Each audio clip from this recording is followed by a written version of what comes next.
Yesterday, the first round of the Polish presidential election took place. In Poland, presidential elections are done in 2 rounds. If no candidate wins an absolute majority of the vote in the first round, a second round is called, in which the 2 most popular candidates compete. What this means in practice is that people vote for their true favourite candidate in round 1 with minimal tactical voting, and then in round 2, people coalesce around the 2 top candidates, more closely resembling a true 2-party system. First place went to Rafał Trzaskowski, the pro-European centre-left candidate, with 31.36% of the vote. Second place went to the nationalist conservative Karol Nawrocki, with 29.54%. These 2 will face off in the second round. This was a commonly predicted outcome, widely considered inevitable. Yes, we will indeed win these elections. We are ready for this. We are determined, and it will all end with our common victory, Poland's victory. Today, we have to stand clearly against radicalism, and we have to show that this is how we will win this election, if we stand together. Despite coming in first place, the centre-left Rafał Trzaskowski is actually in the weaker position coming into the second round. This is because Nawrocki, despite being nearly 2 points behind on his own, can count on absorbing a majority of the vote share of candidates ranked number 3 and number 4. Sławomir Mencen ranked number 3 with a vote share of 14.81%. He is a right-wing market economics hardliner whose main claim to fame were his anti-regulation and pro-competition economic policies. His position on social issues like abortion is close to that of Nawrocki, and his supporter base is known for hating Rafał Trzaskowski and his party. I'm not sure at the moment, but I have one thing, and properly I think in 100% that everybody who thinks like me will not allow Trzaskowski to win this battle. At 6.34%, number 4 was a surprising upset by Grzegorz Braun, a staunch anti-leftist, Catholic integralist and self-proclaimed monarchist. Polls put Braun in the 1 to 3% range, but he overperformed significantly. He is famous, among other things, for an incident where he used a fire extinguisher on a menorah inside the Parliament building. The combined electorate of Nawrocki, Mencen and Braun exceeds 50%, meaning if they were joined together under Nawrocki's banner, they would secure the presidency. Thus, odd as it may be, Rafał Trzaskowski, number 1 in the first round, enters round 2 at a disadvantage. Rafał Trzaskowski hails from the Civic Platform Party, the main party in Poland's current coalition government, known as the Civic Coalition, led by Prime Minister Donald Tusk. While his exact positions are difficult to pinpoint, the Civic Platform is notorious for flip-flopping on a dime. Generally speaking, he is much more socially liberal than Nawrocki, being involved in pro-LGBT events in Warsaw for many years and is consistently pro-European. It will be very close, and remember, yes, I am convinced that we are headed for victory, but it will be incredibly close. Karol Nawrocki is the more right-wing of the 2 candidates. He is officially running as independent, but has received the full endorsement of the Law and Justice Party, the main opposition party, and the party of the incumbent president, Andrzej Duda. Broadly speaking, the Law and Justice Party is socially conservative with left-wing economics, being anti-mass immigration, vehemently anti-Russian and pro-American. They are the party with the friendliest ties to the Trump administration.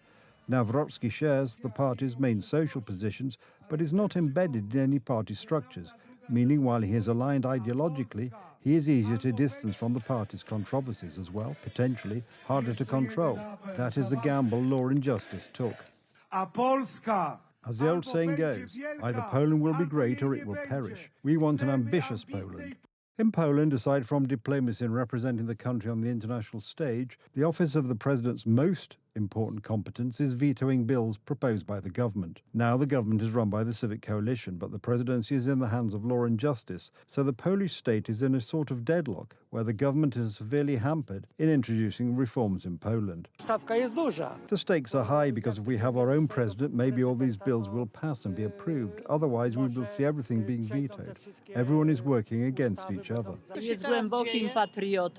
Karol Nawrocki said that he will not allow immigrants into Poland, and we care about that very much, because we want to live in a peaceful country, peaceful for our children, for our grandchildren. Should Trzaskowski win the presidency, the government will be able to do as it pleases. Many in Poland fear it could be things like ramping up mass third-world immigration or legalizing gay marriage, positions Trzaskowski has historically supported, but has de-emphasized in the election campaign. If Nawrocki wins, the current status quo will continue, albeit with the civic coalition's image and morale having taken a substantial hit. Which scenario will take place will be decided by Polish voters on June the 1st.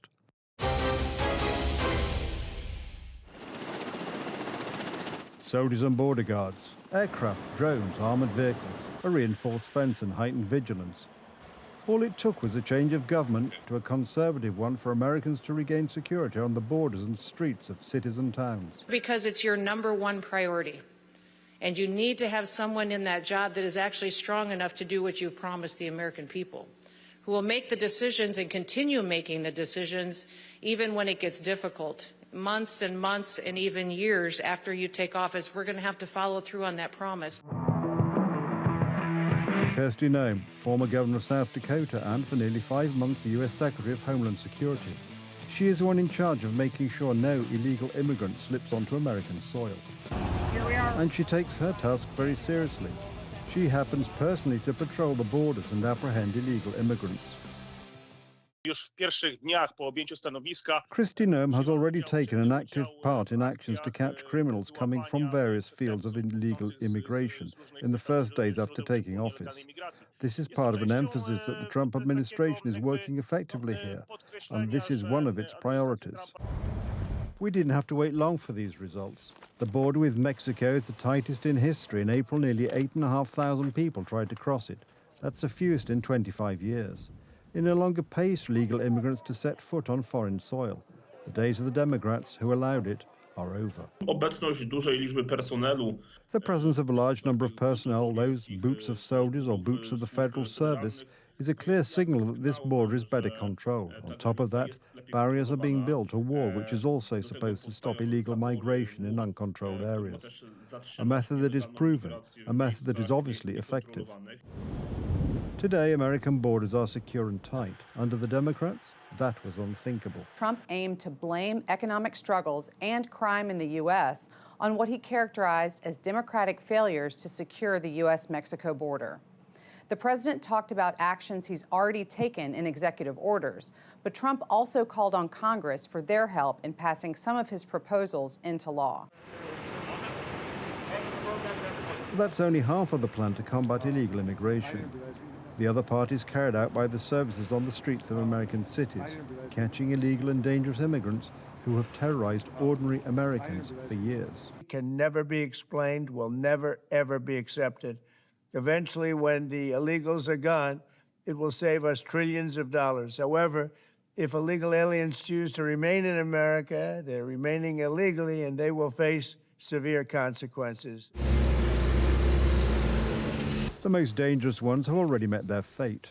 They have been sent to prisons at the U.S. Guantanamo base in Cuba or to El Salvador, where they will be guarded by armed guards in one of the largest prisons in that part of North America. If you come to our country illegally, this is one of the consequences you could face. First of all, do not come to our country illegally. You will be removed and you will be prosecuted. But know that this facility is one of the tools in our toolkit that we will use if you commit crimes against the American people. In conservative-ruled America, illegal immigrants are being fought with a firm hand. In liberal Western Europe, it's the newcomers from the Middle East and North Africa who are setting up their own order.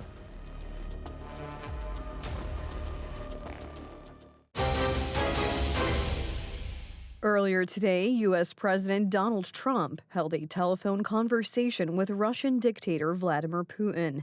This follows the failure of the Istanbul ceasefire negotiations, after which Trump demanded direct contact with Moscow. Prior to the call, the American leader called Kiev to discuss the topics he intends to raise with Putin. There are no signs of an agreement in Ukraine. Bombing, rocket, and drone raids, heavy fighting on the front. Ukrainian soldiers have no doubt. On the other side, no one is serious about a ceasefire. In the third year of the war, everyone should understand that the Russian President Vladimir Putin will not stop unless pressure is applied and Ukraine gets the support of the whole world. The first meeting between the Ukrainian and Russian delegations in 3 years was just a show. Apart from the exchange of prisoners of war, nothing was agreed on that would give hope for a halt to the fighting. The pressure on the Russian Federation must continue. We should not really relax at this point. And there are many issues that can be resolved if only the leaders can meet. It seems that Putin is not interested in peace. The situation on the front seems to be more favorable to the Kremlin today. There are also signals from Moscow that the Russians are ready to wage war for as long as it takes. That's why the Ukrainian president is doing everything today to convince the Americans. At the inauguration of Pope Leo XIV, he met with a number of European politicians, but also an American delegation headed by U.S. Vice President J.D. Vance and Secretary of State Marco Rubio. Washington has so far made attempts to resolve the conflict diplomatically. However, diplomacy has reached a wall, hence the possible turn in U.S. policy toward the Kremlin. There are so many different things that are obstacles that it's hard to pinpoint one in particular. Look, I think one open question is Vladimir Putin serious about negotiating peace, right? He has made some concessions. He has taken some serious steps in these conversations, but we feel like, we're at a point where we're hitting an impasse, and that's why the president is talking to him on the phone. Trump decided to talk directly with Putin after the Istanbul negotiations fiasco. However, arranging the meeting itself is not easy, hence the phone call first, then a decision on what to do next. For now, anything is possible, including a package of sanctions on the Kremlin. I think everything's on the table, yes, and again, I won't get ahead of the president in any commitments or decisions, but certainly it's something he's been looking at and discussing.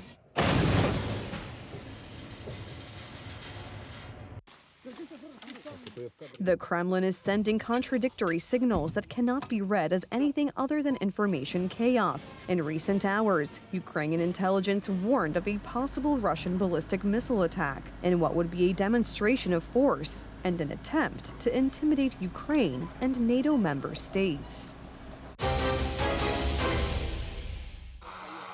Several years ago, Kenya implemented a specialized program for tracking rhinos by implanting microchips. The Kenyan government is using it to fight poachers who are becoming increasingly sophisticated in their methods of illegally hunting these endangered animals.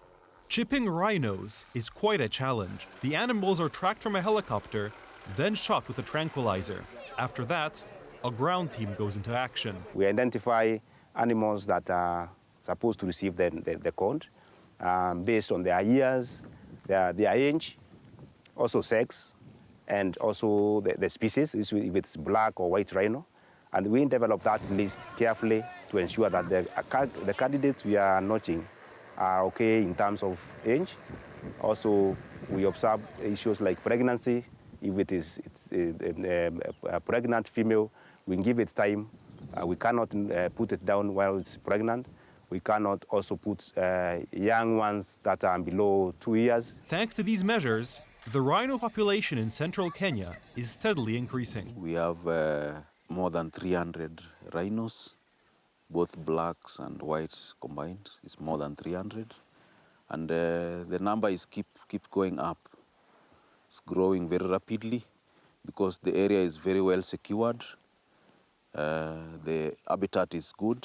There is no livestock incursion, and there is no human interference. Borrowed from forensic science, DNA identification technology helps link poachers and middlemen to recovered or confiscated horns, which is crucial evidence in court. Above and beyond that, modern equipment allows for continuous monitoring of rhinos. Our rangers track them, they observe them on a daily basis. They report them to the ops room on terms of their behavior, where they were, their ranging areas, their body condition on that day, their health. All that is monitored. Kenya has been successful in rebuilding its black rhino population, which had, due to poaching, dropped from about 20,000 in the 1970s to less than 300 in the mid-1980s. There are now about 1,000 black rhinos in Kenya. We expect the birth rate to increase And in the next 5 years, we expect 50 more rhinos in this ecosystem. Yeah, so in the next 5 years, we could be having 400. Poachers hunt rhinos for their horn, which is a sought-after ingredient in traditional Asian medicine. In China and Vietnam, it is considered a miracle drug and a powerful aphrodisiac, despite modern medicine not confirming these qualities.